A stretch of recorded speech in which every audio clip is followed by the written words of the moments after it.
শুধু ওলামায়ে কেরামরা জেল খাটছে এমন না রে বাবা, আমার নামেও বাবা মামলা দিছে, মামলায় হাজিরা দিতে হইছে, হেফাজতের মামলা। চিটাগাং থেকে আইসা আমার ঢাকাতে হাজিরা দিতে হইছে। ডিসেম্বরে মামলা খালাস হইছে। হাজার হাজার ওলামায়ে কেরাম বাবা আজ থেকে নয়, পেরাত দেওবন্দে থেকে বাবা শুরু নয়, আমাদের নবী পয়গাম্বার থেকে জেল খাটা মামলা শুরু হইছে। কথা কয় না ঠিক কিনা ভুল? মামলার ওলামায়ে কেরাম ভয় পায় না। এরে মুমিন,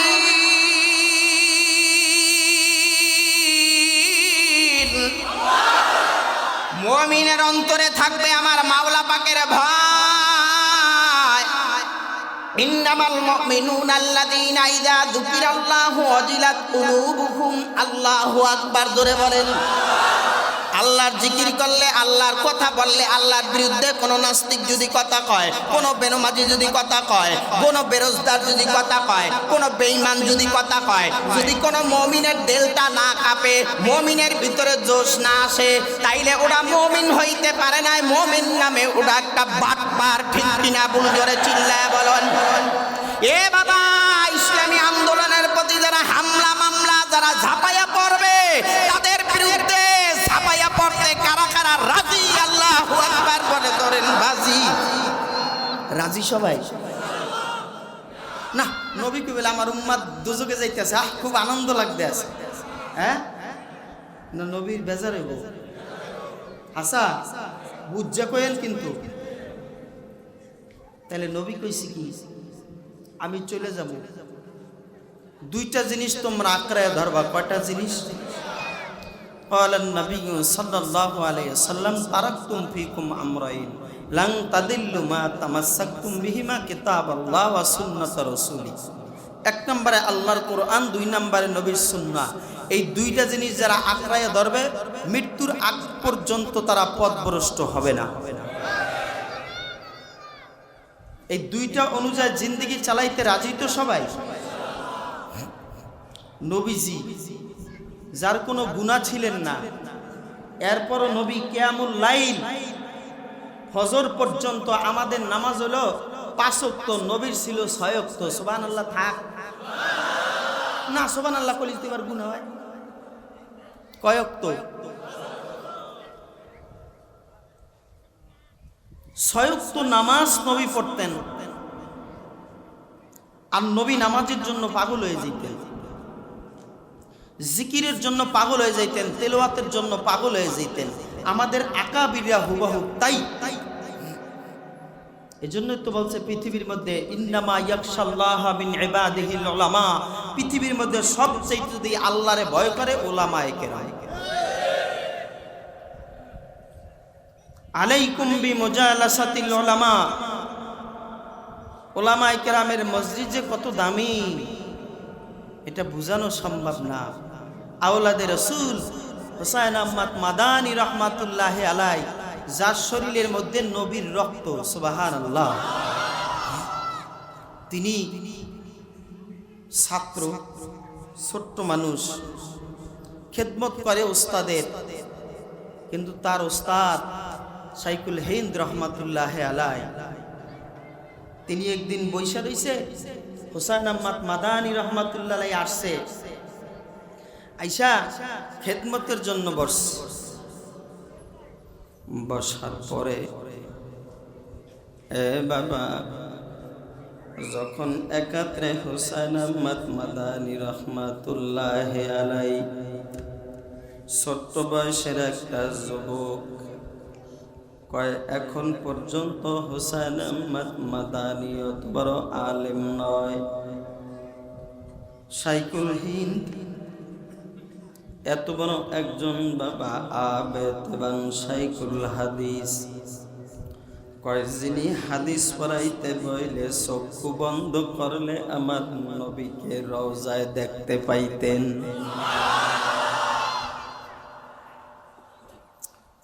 হুসাইন আহমদ মাদানী এমন জায়গায় বসলেন যেই জায়গার মধ্যে, আর শাইখুল হিন্দের মধ্যে বাবা মাত্র 1 হাত জায়গা ফাঁকা। শাইকুল হিন্দ বলে কয় হুসাইন তুমি আরো আমার দিকে আগাও। আগাইতে আগাইতে শাইকুল হিন্দের একেবারে হাঁটুর সঙ্গে হুসাইন আহমদ মাদানির হাঁটু মিলাইয়া দিছে। শাইকুল হিন্দ রহমাতুল্লাহ আলাইহি নজর করে তার কোলের ভিতরে তাকাইলেন। কার? হুসাইন আহমদ মাদানির। হুসাইন আহমদ মাদানি রহমাতুল্লাহ আলাইহির কোলের দিকে তাকায় রইলেন শাইকুল হিন্দ। তাকাবার পরে হুসাইন আহমদ মাদানি রহমাতুল্লাহ আলাইহি বাবা তার চেহারার দিকে তাকায়া দেখলেন শাইকুল হিন্দ চোখের পানি ছাইরা দিয়া জারজার করে কান্দে। জিজ্ঞাসা করতে পারে না, সাহস হয় না, হযরত আপনি কেন কাঁদেন? কিন্তু শাইকুল হাদিসের জবান দিয়া আমার মাওলার আসমানের কোরআন তেলাওয়াত বেরোইতেছে। হুসাইন আহমদ মাদানি রহমাতুল্লাহ আলাইহি কথা বলবে, কথা বলারও সাহস নাই। এমন সময় শাইকুল হিন্দ রহমাতুল্লাহ আলাইহি বলে, রে হুসাইন, এ হুসাইন মাথাটা তুমি উঠাও। এরে মুমিন,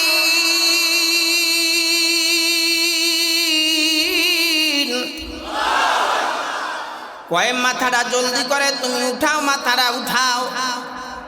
হুসাইন আহমদ বলে, উস্তাদ কেন আমি মাথা উঠাইব? কয় আমার নজরের দিকে তুমি নজর দাও।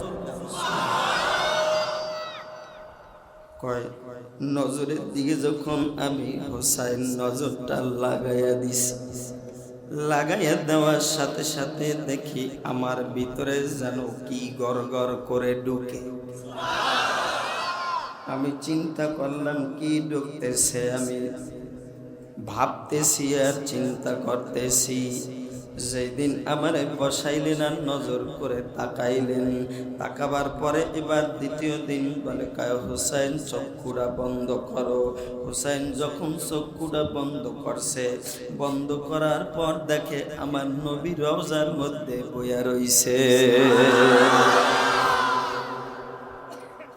এ বাবা, আমার নবীর পরে কোনো নবী নাই। যদি কোনো মানুষ মনে করে আমার নবীর পরে নবী আছে আর ইমাম থাকবে না, মা কানা মুহাম্মাদুন আবা আহাদিম মিন রিজালিকুম ওয়ালাকিন রাসূলুল্লাহ ওয়ালাকিন রাসূলুল্লাহি ওয়া খাতামান নাবিয়্যিন।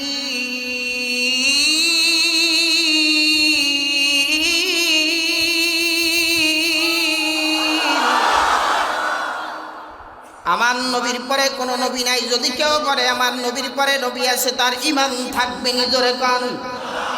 এই হুসাইন আহমদ মাদানি রহমাতুল্লাহি আলাইহি বলে, রে নবী, রওজার মধ্যে নবী হুসাইন আহমদ মাদানির দিকে তাকায় রয়েছে। সুবহানাল্লাহ। কেমনে অর্জন হয়েছে? কেমনে এগুলি আসছে? এ বাবা, একদিন হুসাইন আহমদ মাদানি হাদিস পড়ায়, এমন সময় একটা হাদিসে খটকা লাগছে। হাদিস পড়ায়, হাদিস পড়াইতে গিয়া হাদিসের খটকা লাগছে আর পড়াইতে পারে না। হুসাইন আহমদ মাদানি 16 বছর রোজায় আতহারের কাছে বইয়া বইয়া হাদিস পড়াইছে। এক রেওয়ায়েত আছে 16 বছর, আর এক রেওয়ায়েত আছে 18 বছর রওজার কিনারায় বসে বসে হাদিস পড়াইছে। কোন হাদিসের মধ্যে যদি সমস্যা হইতো, চক্ষু দুইটা বন্ধ করতেন, বন্ধ করে তিনি নজর করতেন নবীর রওজার কিনারায়। যেই নবী বলেন কালান নবী সাল্লাল্লাহু আলাইহি ওয়াসাল্লাম আনা খাতামুন নাবিয়্যিন লা নাবিয়্যা বাদি, আমার পরে কোনো নবী নাই। ঠিক কিনা? ভুল জোরে চিল্লায় বলেন। হুসাইন আহমদ মাদানিকে বলে, হুসাইন তোমারে বলি, এ হুসাইন তোমার চিন্তা নাই। এ হুসাইন তুমি চক্ষু দুইটা বন্ধ করে তুমি রওজার দিকে নজর করে তাকাও। রওজার দিকে নজর করে তাকাইতে দেরি হইছে। নবী কয়, হুসাইন রে, এইভাবে হাদিসটা না, এইভাবে তুমি পড়াইয়া দাও। এটি হচ্ছে আলেম। কয় কষ্ট হয়? কয় এই হুসাইন আহমদ মাদানি যখন ইংরেজরা বাবা যখন মাল্টার দ্বীপের মধ্যে শাইকুল হিন্দকে বন্দি করবে, শাইকুল হিন্দ ফতুয়া দেয়, ফতুয়াটা তারা মানতে চায় না। বর্তমান যুগের মধ্যে গেল 16 বছরে কত ওলামায়ে কেরাম জেল খাটছে, ঠিক কিনা বলতে?